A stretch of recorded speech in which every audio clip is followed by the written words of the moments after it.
Hello, and a very warm welcome to all of you to this workshop on understanding matrescence, navigating the psychological shift as a new mum. I'm Dr. Shoma Chakravarti, and I will be leading you through this workshop. This workshop comes to you as a part of the return to work journey. So, wherever you may be in the transition as a new mom, maybe you're just considering going back to work, or maybe your maternity leave is almost ending. Use this workshop as a way to garner some ideas, some strips, some strategies to put together a plan. So let's talk now a little bit about fathers. I mean, just because the concept is matrescence does not really at all evade us from looking into what fathers are up to in this phase. They are also going through monumental changes and learning things. So let's take a look at this phase from the point of view of fathers. So for fathers, birth can come with many things. One is that they've seen this tiny person coming sort of into form and life, and it can be very, very astonishing, very, very beautiful. And it can come with a feeling of many, many beautiful things, but also a feeling of I am a little bit of an outsider here. I'm not sure what is the MO here, what do we do here? And that can be the beginning of helplessness. But that is a cycle that we can catch and we can edit very or work with very well by putting ourselves to task, right? So we want to use the helplessness that parents feel or fathers feel initially to build into efficacy, which will only happen when we allow fathers to be fully involved, upskilled, and learning about the things that we need to be doing for the baby. And the emotional transitions that fathers go through are very, very rarely spoken about. So that's another thing, because at least for mothers, the expectation is that the mothers are experiencing these changes. But for fathers, that space is very, very rarely there. And they may also struggle with a sense of, what is happening? Am I enough to provide for my family now, which has gone from 2 to 3? And they may also really miss the warmth of their previous, very, very close and connected relationship with their partner, because their partner is now completely invested in taking care of a tiny little person. If you feel like you or your partner are experiencing anything that's on this continuum, please know that it's very, very, very common. It's common to the point of it being a stereotype at this point. It's just that it's not spoken about. So, what can we do about this? We probably just need to communicate more authentically. We probably need to sort of establish 10 minutes of judgment free listening when things start saying, I'm not going to comment or I'm not going to find a setting. I'm just going to listen to you for 10 minutes and then you can do that back for me, as a way to regroup as parents, because it's very, very important when you're dealing with something that is so dynamic. Periodic check ins, periodic conversations, very important.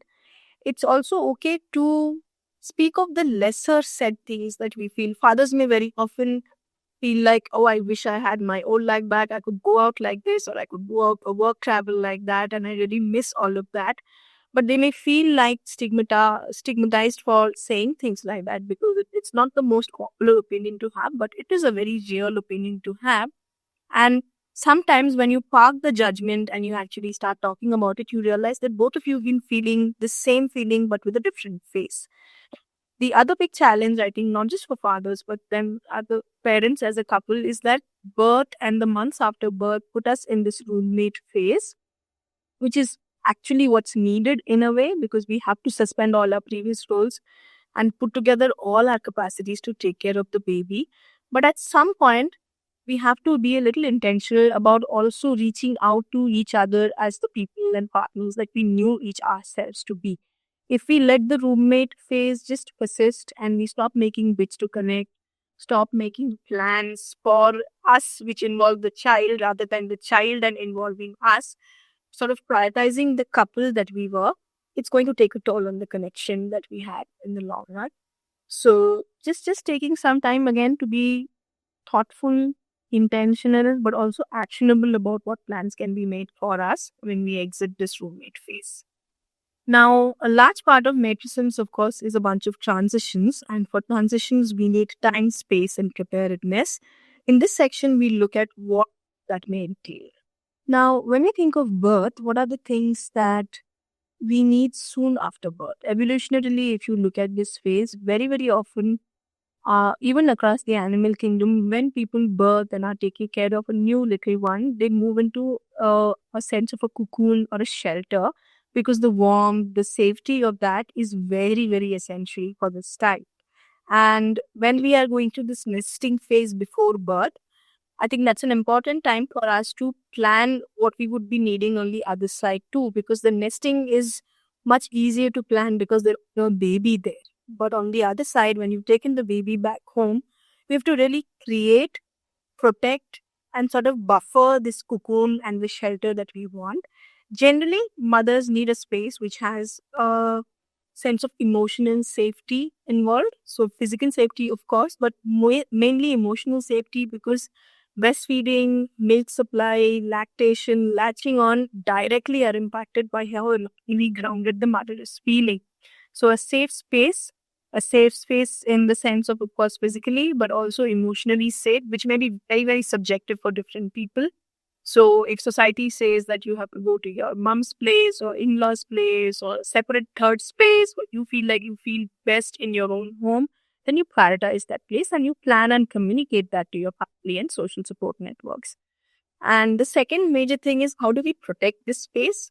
So we set up some boundaries, we explain them, and we work towards maintaining them. So this may mean we limit the time that we be putting into some things that are not as important. We may have to say no to certain visitors, gatherings, or some social commitments that we know don't align with this notion of cocooning, because cocooning is actually an inwards sort of a movement. It's like sort of how we hunker over and protect something that's important.